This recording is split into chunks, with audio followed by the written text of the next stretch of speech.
जय हिंद दोस्तों, मैं प्रदीप पाल स्वागत करता हूं आप सभी का आपके पसंदीदा यूट्यूब चैनल 50-50 अथर्व। आज हम लोग पढ़ने वाले हैं प्रश्नावली 3.3।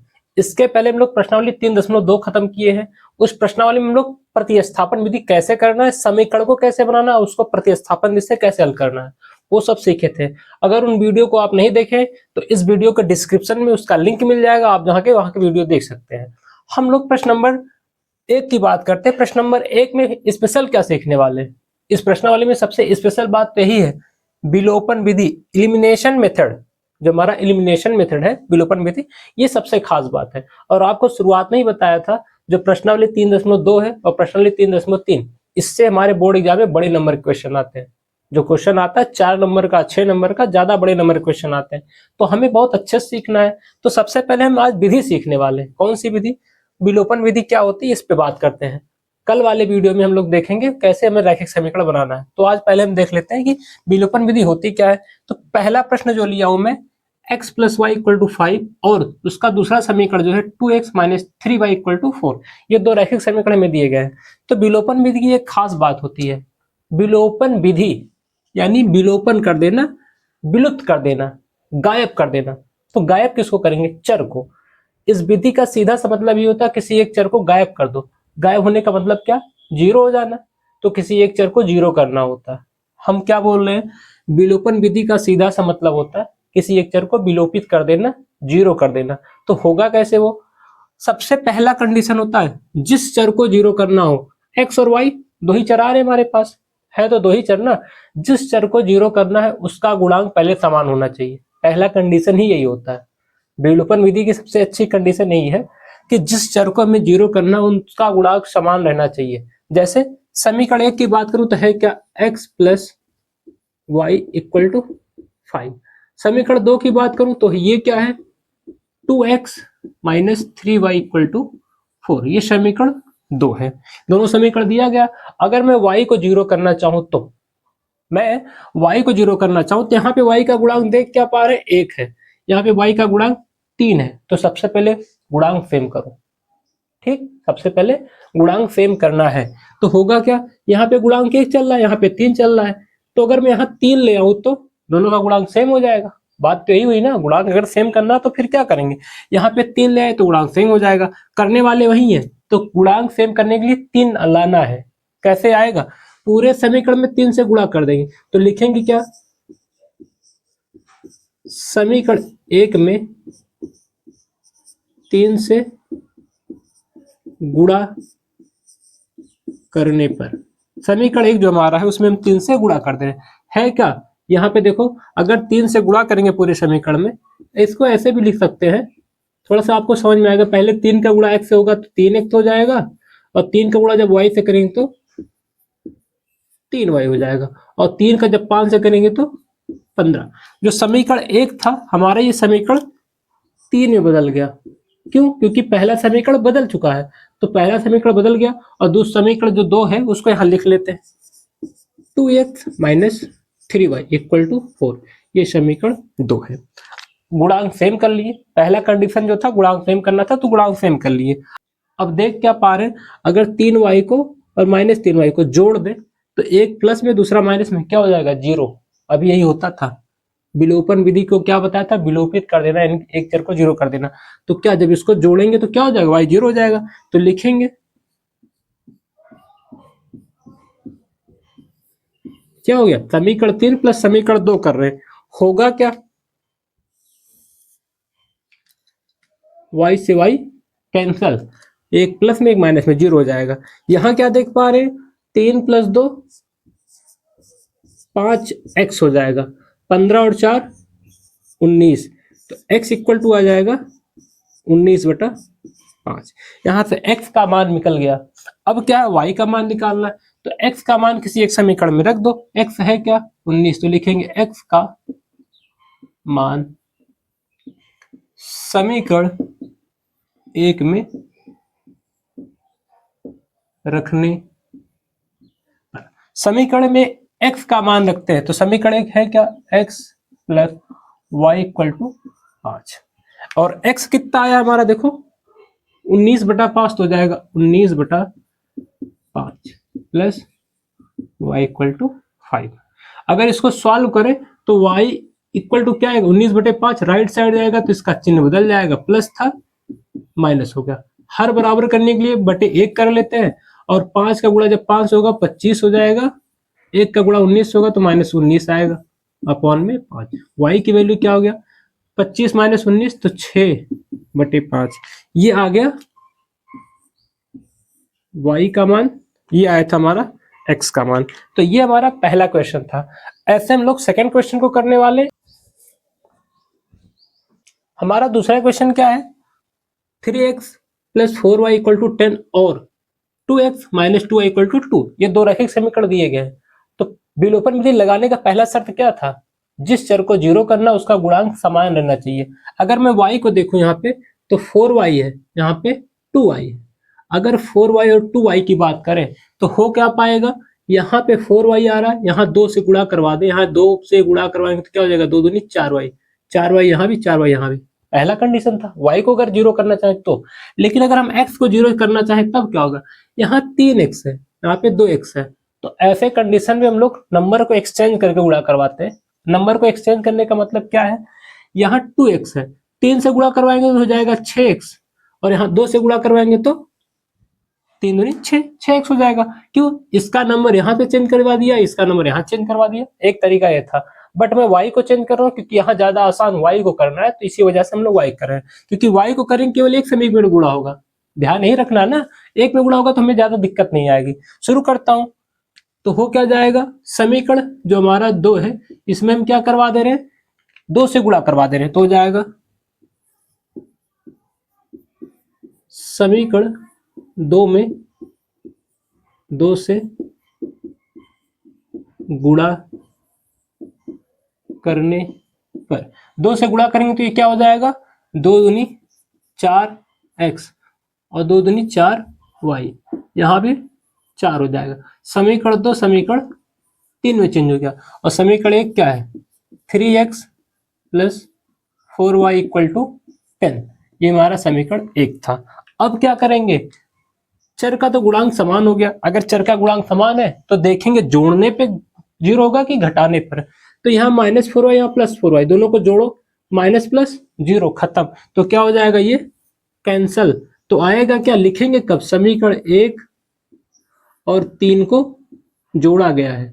ये लिखना पड़ता है, ये लिखने से ये पता चलता है कि हम किए क्या है। तो ये हो जाएगा 0 और ये हमारा बनेगा 3x + 4x मिलके 7x, 4 और 10 मिलके 14 हो जाएगा। तो 7 से कैंसिल करेंगे, x की वैल्यू 2 आ गई। यहाँ पे x का मान 2 मिल गया। अगर x का मान 2 मिल रहा है, अब x का मान किसी एक समीकरण में रखना होता है, इसके पहले वाले क्वेश्चन में ही किए थे। तो लिखता हूं भैया, x का मान समीकरण 2 में रखने पर 2x - 2y = 2। तो x का मान कितना आया था, देखो 2, यहां रखेंगे 2, x का मान कितना है 2, x = कितना दिख रहा है 2। तो हो क्या जाएगा, -2y = 2, 2 दूनी 4 -2y = 2। ये 2 इधर आएगा तो 4 - 2 हो जाएगा, प्लस में था माइनस में हो जाएगा। 2y इधर माइनस में राइट साइड जाएगा तो क्या हो जाएगा, +2y। 4 से 2 घटा तो 2 आ जाएगा, 2y, 2 से 2 कैंसिल तो 1 आ जाएगा। y की वैल्यू 1 आ गया, x की वैल्यू 2 आ रही है, y की वैल्यू 1 आ रहा है। ये हमारा प्रश्न 2 था। अब ऐसे ही प्रश्न 3 की बात करते हैं। तो प्रश्न 3 जो हमारा है, पहला समीकरण इसमें 3x - 5y - 4 = 0 और जो समीकरण 2 है वो 9x = 2y + 7 है। तो सबसे पहले चीज ये ध्यान देंगे, जब भी हम समीकरण को विलोपन विधि से सॉल्व करेंगे तो = के बाद केवल नंबर रखो, क्योंकि अगर चर के नीचे चर रहता तो आसानी से 0 कर सकते हैं। तो इसी वजह से हम लोग नंबर = के बाद रखते हैं। तो पहले समीकरण को अगर लिखना चाहो तो क्या होगा, 3x - 5y और 4 को राइट साइड भेजेंगे तो प्लस हो जाएगा। इसको लिखे तो 9x, ये आएगा -2y हो जाएगा = 7। ये समीकरण 2 हमारा, ये समीकरण 1। अब क्या देख पा रहे हैं, किसी एक चर का गुणांक सेम करना है। जब सेम कर देंगे तो 0 आसानी से हो जाता है। सेम करने के लिए देख क्या पा रहे हैं, यहाँ पे 5y है, यहाँ पे 2y है। तो बोला क्या था, जब प्राइम नंबर आता है तो नंबर को एक्सचेंज करके मल्टीप्लाई करवाते हैं, लेकिन दोनों समीकरण में तब होगा। तो y को 0 करना यहाँ पे क्या हो जाएगा, दिक्कत होगा। क्यों? क्योंकि दोनों में गुणा करवाना पड़ेगा। इसमें 5 से गुणा करवाना पड़ेगा, इसमें 2 से, तब जाके चेंज होगा। तो इससे आसान क्या है, x। क्यों? क्योंकि यहाँ पे 3x है, यहाँ पे 9x है।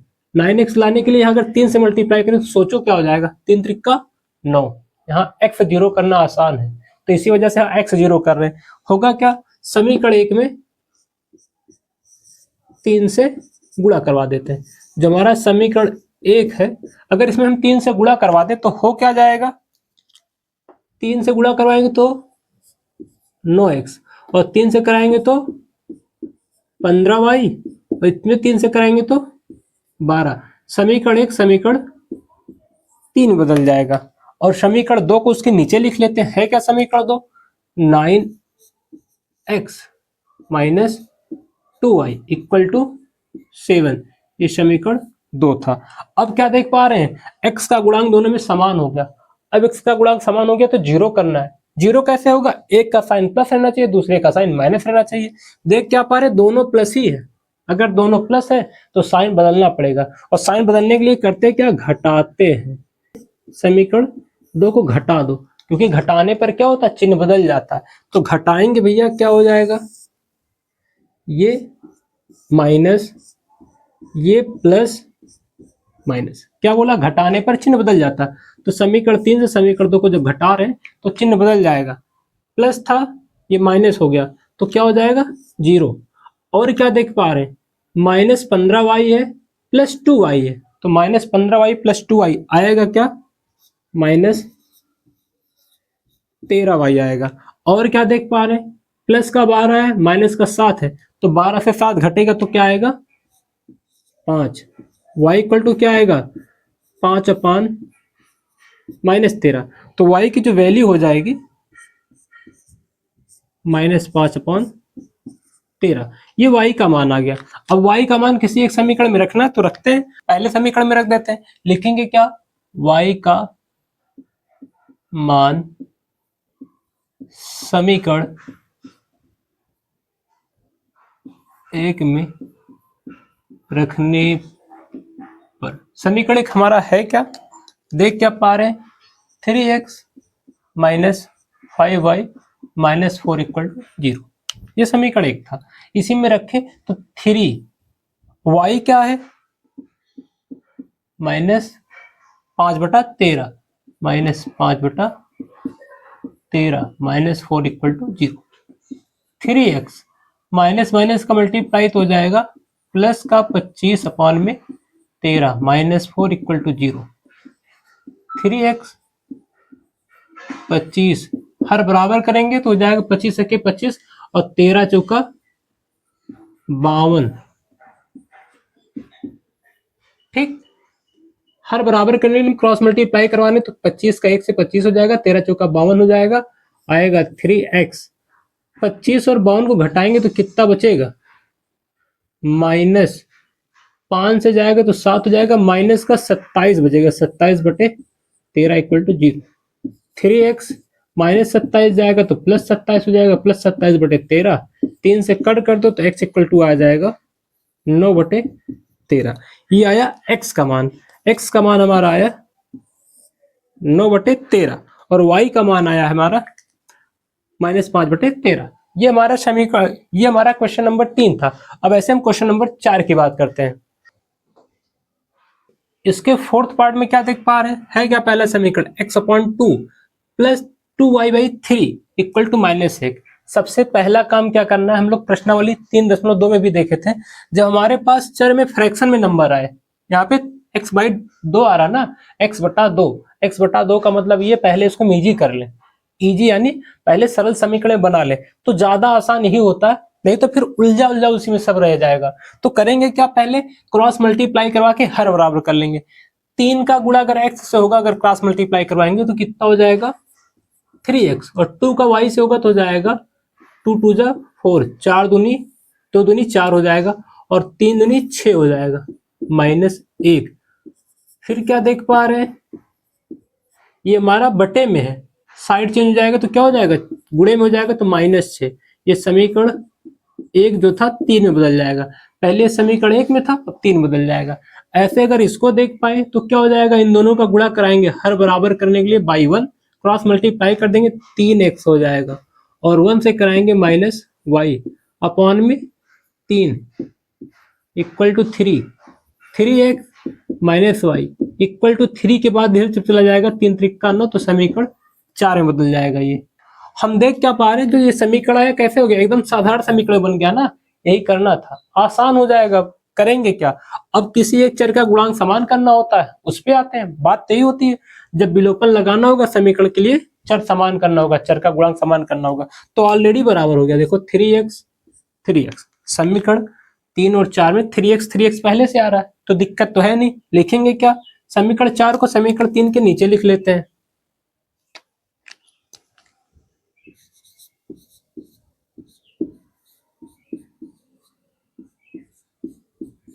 अब x का गुणांक दोनों में बराबर है, अगर x का गुणांक बराबर है तो चिन्ह देखना है, दोनों का चिन्ह प्लस में चल रहा है तो जीरो तो नहीं होने वाला, एक प्लस में रहना चाहिए दूसरा माइनस में रहना चाहिए। तो होगा क्या, हम 3 से 4 को माइनस कर देते हैं, क्या कर रहे हैं, घटा रहे हैं। जब घटाएंगे तो फिर क्या हो जाता है, चिन्ह बदल जाता है, तो चिन्ह बदल जाएगा, ठीक। Minus plus cancel, 4y plus y मिलके कितना हो जाएगा, 5y। क्या बताया, ये 4y प्लस में था, प्लस y मिलके 5y हो गया। -6 -9 मिलके माइनस का 15, कैंसल करेंगे 5 1 के 5, 5 3 15, तो -3। y की वैल्यू -3 आ गई, y इक्वल टू -3 है। अब y का मान किसी एक समीकरण में रखना, तो रखते हैं भैया, y का मान समीकरण 1 में, समीकरण क्या, समीकरण 3 में रखते, ज्यादा आसान है। समीकरण 3 में रखने पर समीकरण 3 है क्या हमारा, 3x 4y इक्वल टू -6। किसका मान रखना है, y का, कितना आया है -3, तो रखेंगे 3x 4y, y कितना -3, तो जाएगा -3 इक्वल टू -6, 3x 4 तिहाई 12 माइनस का 12 -6, 3x -12 इधर जाएगा तो +12 हो जाएगा, 3x इक्वल टू घटाएंगे तो प्लस का 6, 3 से कैंसिल तो x इक्वल टू 2 आ गया। ये x का मान 2 आया और y का मान -3 आया। ये हमारा प्रश्न नंबर 1 विलोपन विधि से कैसे करना था, किया गया। यह वीडियो आपको कैसा लगा कमेंट कीजिएगा। वीडियो को अंत तक देखने के लिए आपका धन्यवाद। वीडियो अपने दोस्तों से शेयर करो, जिससे वो भी ऐसे क्वेश्चन को अच्छे से कर पाए। चैनल को सब्सक्राइब करें, वीडियो को लाइक करें। Thank you.